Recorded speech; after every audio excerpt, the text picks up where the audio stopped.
One of the things I was first of all interested in was your father was in one of the first classes, the first class of laureates for this. Yeah, my father was a Lincoln Laureate in 1966. And even though I was just a wee tot then, because I was born in 1958, so I was very young at the time. But I remember during the course of several years, he would talk about the Lincoln Academy and being a Lincoln Laureate and how proud of that he was. And I have known several people who have been recipients of it, and I never thought that I would ever be bestowed that type of honor. So I was absolutely indeed delighted when I was contacted and learned the fact that it was coming my way. What was it like to be up on the stage knowing that your father, some 40 years earlier, had been awarded that same honor? Well, it was a great feeling to be on stage and know that my father had received this 40 some odd years ago. It was a great sense of, I think, a great sense of pride, and I would like to believe that he was watching me and was especially proud of that, that same accomplishment, that I had achieved the same thing that he did. And also, I think it's really terrific that the Lincoln Academy recognizes the work that we do here at Johnson Publishing Company, that my father, John H. Johnson, and Eunice Johnson started, and that I have been fortunate enough to be able to step into their shoes and carry on their legacy. Well, you literally grew up in the business. What were the kind of family values that your father and mother passed along to you? And you saw them working at their desks every day. You were at the office, and you saw how they interacted with clients and people. Well, I would say that their main family values were to treat people fairly, was to try to be fair with people. My father always said, you can be firm, but you must be very fair. And also, really to be able to listen to people, to listen to their point of view. Because a lot of what they did was selling. I mean, my father's probably the most brilliant salesman I've ever seen. And so he said, you really, in order to engage people, you have to be able to listen to them, to listen to their ideas, and then you have to be able to convince them to buy whatever it is you're selling, because they have to be able to be convinced that it's in their best interest. So a great listener. I remember hearing one of the stories up on the website. He talked about going into one of the, I think it was a fellow in Texas, one of the executives down there, and said, you're missing a huge part of the demographic here by not advertising with African Americans. And it was a wonderful story. He really knew how to work it. Well, he had several stories like that. I remember when he told a story, and it's in his book, Succeeding Against the Odds, about cracking the Zenith television account and how he had to really convince, then the CEO was Commander Eugene McDonnell, who was a great sort of explorer, that he got to know a gentleman who went on these trips with Commander McDonnell, who was an African American, and named Matthew Henson. And my father got to meet Matthew Henson and got Matthew Henson to autograph a book to Commander McDonnell, which he took to Commander McDonnell to try to convince him, to advertise. And it's those little things that really were icebreakers for him. And at the time when he started, you have to understand, there was no African American publishing at all. He really, really started that. And so in order to convince general market, white media, white executives that there really was a viable market in the African American community, he had to be very, very ingenious in his techniques. And so that brings full circle the story of Commander McDonnell, because he got to him in a place that no one else had. With respect to the magazines, with Jet and Ebony, there really wasn't anything like that. There were black newspapers, you had the Chicago Defender and other news periodicals, but there was nothing, a general interest type magazine for African Americans. Yes, when Ebony was started in 1945, there was no magazine like Ebony, and no concept or thought of a magazine like Ebony. It really was patterned after Life magazine. And what it was set up to do, and it still is the same as today, is it's a philosophy of success and achievement. It's very aspirational. But what we show is what is important to African Americans.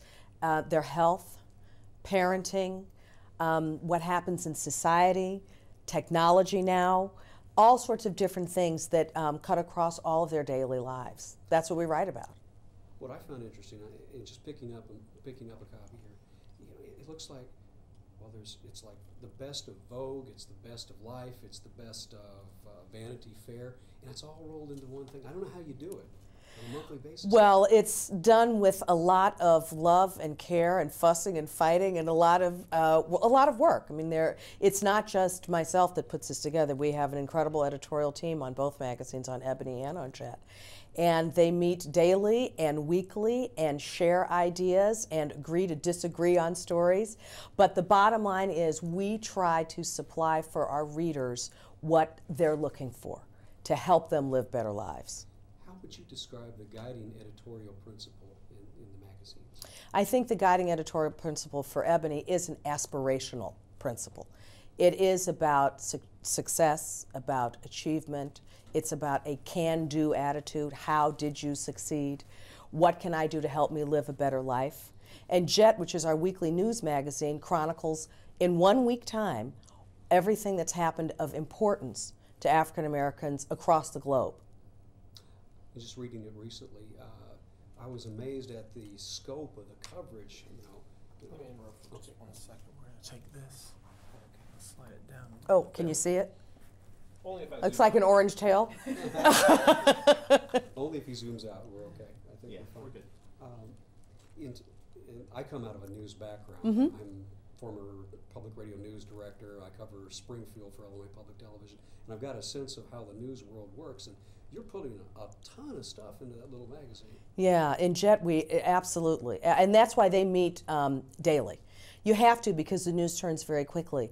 And so what you're really trying to do in all the different departments we have in the magazine, whether it's the wedding section, love and happiness, because people love to see people in love.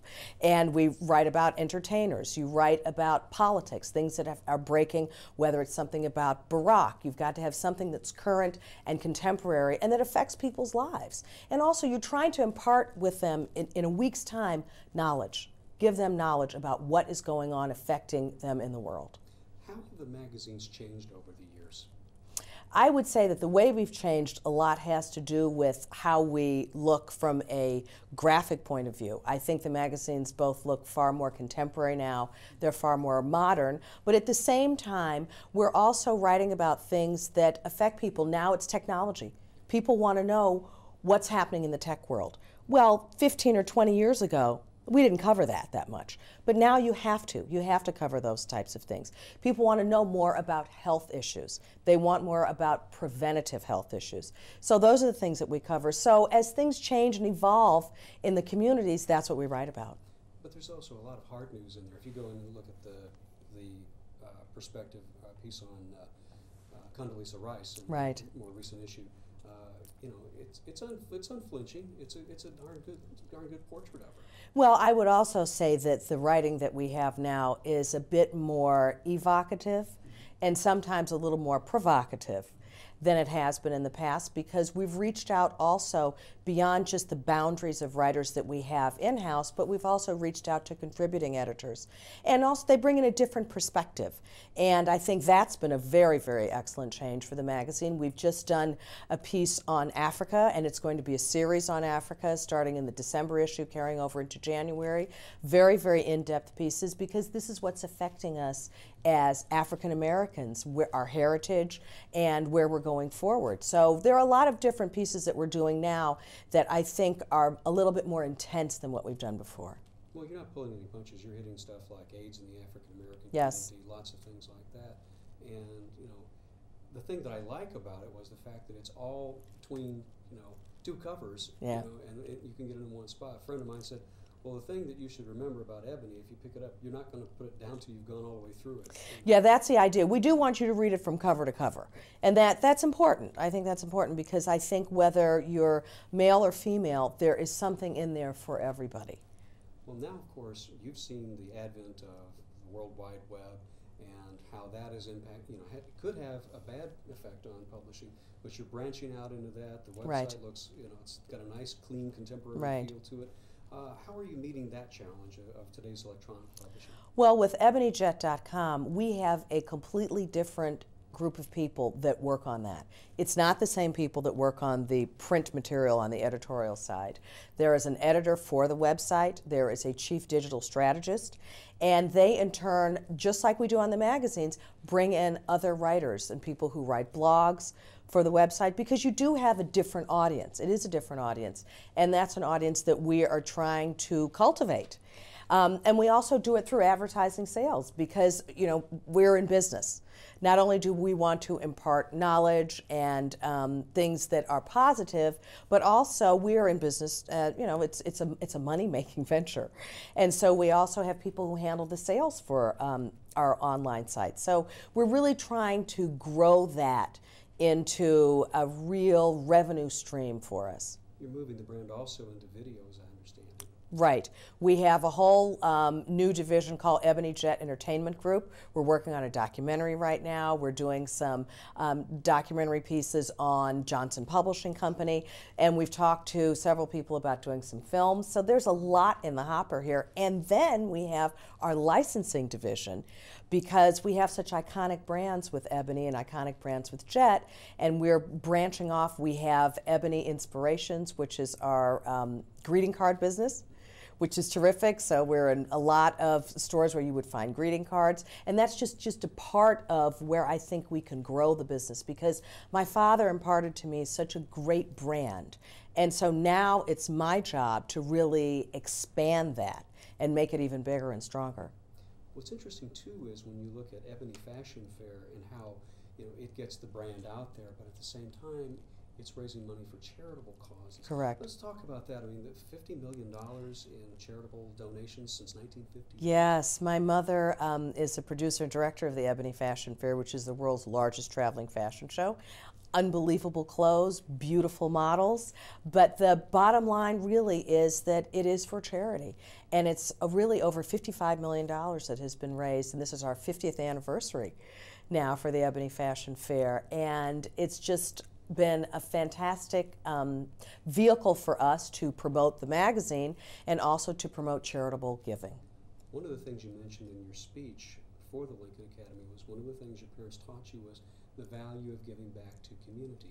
How would you describe how that philosophy works here at home in Chicago, which is very near and dear to you, and in other things that you're doing around the country, because I know you're involved in a lot of things? Yeah, we're a very, I think, civic-minded corporation and always have been. We're very involved with the United Negro College Fund. I sit on the board there. We are very involved with a lot of things that have to do with education, whether it's education in the art world, because I'm a trustee at the Art Institute. My father was a trustee at the Art Institute. We have the John H. Johnson School of Communications at Howard University, so we are creating budding journalists and communications majors. We have the Johnson Communications Leadership Center at the University of Southern California, so more journalists, so we're getting them in DC. We're going to get them on the West Coast as well. So we've done a lot of things that are very, very civic-minded. And then in the city of Chicago, I cannot even begin to tell you the countless things that we have supported just in the city. You could do this job in New York. You could do it in Paris, Los Angeles. Why stay here at home in Chicago? I love Chicago. This is my heart. This truly is. I think because we're in the Midwest, you don't have sort of the jaded perspective of the East Coast or the jaded perspective of the West Coast. You are right in rock solid middle America, and I think this truly is a city of big shoulders. You can grow here. It's a very enveloping city, and plus it's just beautiful. It's absolutely beautiful. One of the things I've noticed, and I've been working on this particular program for a dozen years now, and I've talked to a lot of people involved in civic life and philanthropic work here in Chicago, and it seems like it's a small town in some respects because everybody seems to know everybody is working in this area. Yeah, it does have a good small town feel to it, but it's a small town feel for a world-class city, which is an interesting and sort of a delicate balance, because I remember walking up Michigan Avenue years ago, and you didn't have a lot of people who weren't speaking English. And now there are so many tourists that come here who are coming on an international scale, who are so interested in the city and what's going on in the city. And so, it's a very, very global place to be. want to lead back again to Johnson Publishing for a moment. How do you think Ebony and Jet have changed the African American experience in this country over the last 50 years? Well, I would say that we've changed it because we've been where change is. Anything that's happened of major significance to African Americans in the world, Ebony is there and Jet is there. Whether it's the March on Washington, whether it's Selma, Alabama, or disasters that have happened in Jena, Louisiana, we were there. Whether it was Condoleezza Rice being Secretary of State or Barack Obama running for president, we are there. So anything that happens to African Americans that is of importance, we try to be there. Now, a lot of the laureates I talk to are a lot older than you, and I talk about legacies and things like that. You're far from being done. But what has given you the most personal satisfaction about the work you've been able to do here? I have to tell you, I get a great deal of satisfaction with the people that I work with because I think they really enjoy what they do. They enjoy being here. They have tremendous ideas and great spirit, which I feed off of. And at the same time, we also love our readers. We love our audience. And we understand them. We have a great affinity and affection for them. And I think they do as well for us. So I enjoy coming and working with the people that I work with every day. And at the same time, I get to touch people that I don't even know. It's hard to project out 5 to 10 years where this organization, this company is going to be, but if you had to take a look ahead, and I know you're looking ahead, where do you think you want to take this company and the way it touches lives? Well, we've started out as a publishing company. We are Johnson Publishing Company. But I think the direction that we're going in really is to be more of a media business and more of a enterprise. Because we're doing things in licensing, because we're doing things in entertainment, we're going across multi-platforms with the website, with the magazines. And believe me, the Ebony and Jet are the engines that are driving the train on all of this. But I would say 5 to 10 years out, you're looking at much more than just a publishing company. You're looking at a media company, and a media company that is going to have impact still on the African American community, but across multi-platforms. And I think that's one of the things that really comes out of this. This company, over the years, has really changed and moved the ball forward in so many different ways. That must be a wonderful feeling. It is a terrific feeling. It is a terrific feeling. I'm very blessed. I am absolutely blessed to be able to sit here and to be able to talk to you about something that I have such great passion for, and something that really has been a gift to me, and a gift that I cherish every day. One thing that I noticed from reading about your career, nothing was ever handed to you. You always had to go. You had to go in. You had to do the schooling. You had to go to the office. You had to attend the fashion fair things. It wasn't handed to you. No. If you knew my father very well, there was no way that he was going to build the type of business that he built and turn it over to someone that he did not think was qualified. And being qualified means that you had to have the discipline to have the education and the discipline to work hard, and the ethic that he was looking for, the work ethic that he was looking for. And also, it's the same with my mother. I mean, she instilled the exact same thing. It was education, it was hard work. You've got to come to work, you've got to be on time, you've got to contribute, you've got to be sensitive to people's issues and their needs, and you've got to listen to people. So none of this was just sort of handed to me. That's not the way they worked at all. And the fact that it keeps succeeding, it certainly that was a recipe for success. Yeah, well, I hope so. I hope so. I think we're actually done. I think Great. you nailed it. Terrific. This was easy.